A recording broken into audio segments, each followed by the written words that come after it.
Acara ini disponsori oleh. Kalau bicara masalah gerakan pemberantasan korupsi, untuk kajian Asia, saya pikir Indonesia masih menjadi kajian yang sangat menarik atau paling diminati karena kita bisa lihat kemarin fenomena bagaimana jejaring Facebook bisa menjadi sebuah gerakan advokasi begitu. Saya pikir itu sebuah gerakan kesadaran yang timbul begitu. Saya pikir karena merasa pemberantasan korupsi merupakan bagian dari dirinya sendiri. Nah, ketika itu terjadi, saya pikir penyadaran itu pun sudah mulai bergulir di masyarakat. Saya pikir itu poin pentingnya.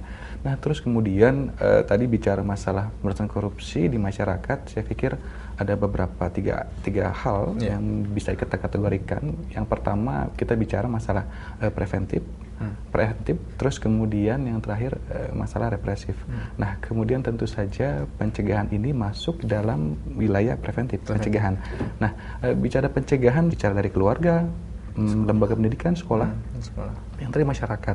Nah, masyarakat pun ICW juga melakukan pemantauan, misalkan gini, di pendidikan juga ternyata juga ada korupsi. Nah, ini juga jadi catatan bagi kita gitu ya, karena ICW memantau dari 2004 sampai 2008 itu ada sekitar 142 kasus korupsi yang terjadi di sektor pendidikan. Di sektor pendidikan? Ya, dari mulai pelakunya misalkan ada kepala sekolah, tapi yang paling tinggi di level dinas.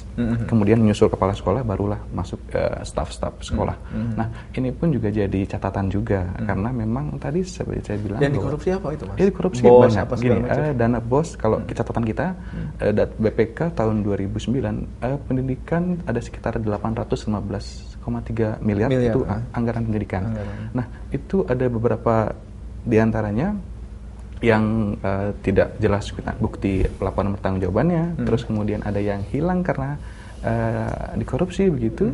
Hitungan kita yang terserap, yang apa namanya, kita buat rata-rata dari jumlah nilai yang hilang, terus dibagi dengan jumlah sekolah. Untuk bos aja itu 6 sampai 10 sekolah itu pasti menyelewengkan dana bos. Dari 10 sekolah itu 6 rata-ratanya pasti menyelewengkan bos. Terus bos, dan nilai rata-ratanya sekitar 13,5 juta per sekolah. Per sekolah 13,5 juta. Iya. Dari alokasinya berapa per satu sekolah? Satu sekolah itu itu kan ada variasi ya. Artinya memang kita harus ya, menghitung betul-betul si pembilang dan pembaginya.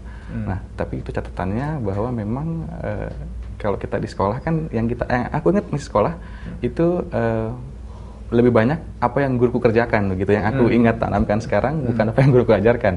Artinya juga ini juga jadi catatan juga, saya pikir, dalam gerakan untuk membangun pemuda yang ada tidak kegiatan yang dilakukan oleh ICW advokasi ke sekolah-sekolah misalnya? Kita sampai sekarang itu tadi angka tadi, nilai tadi itu kita terus kampanyekan bagaimana menekan korupsi yang terjadi. Ada beberapa kasus juga yang kita advokasi. Dilaporkan? Di advokasi atau laporkan ke polisi? Kita laporkan juga. Kita laporkan, ada beberapa list itu. Saya persisnya juga ada beberapa catatan yang kita buat. Artinya memang tadi harus beriring antara penindakan dan kemudian juga pencegahan. Di manakah pola yang salah? Kita pun menawarkan konsep modul-modul bagaimana memonitoring di sekolah, di pendidikan. Artinya jangan sampai ini terjadi di pendidikan. Ini kan bahaya sekali, saya pikir, untuk generasi muda.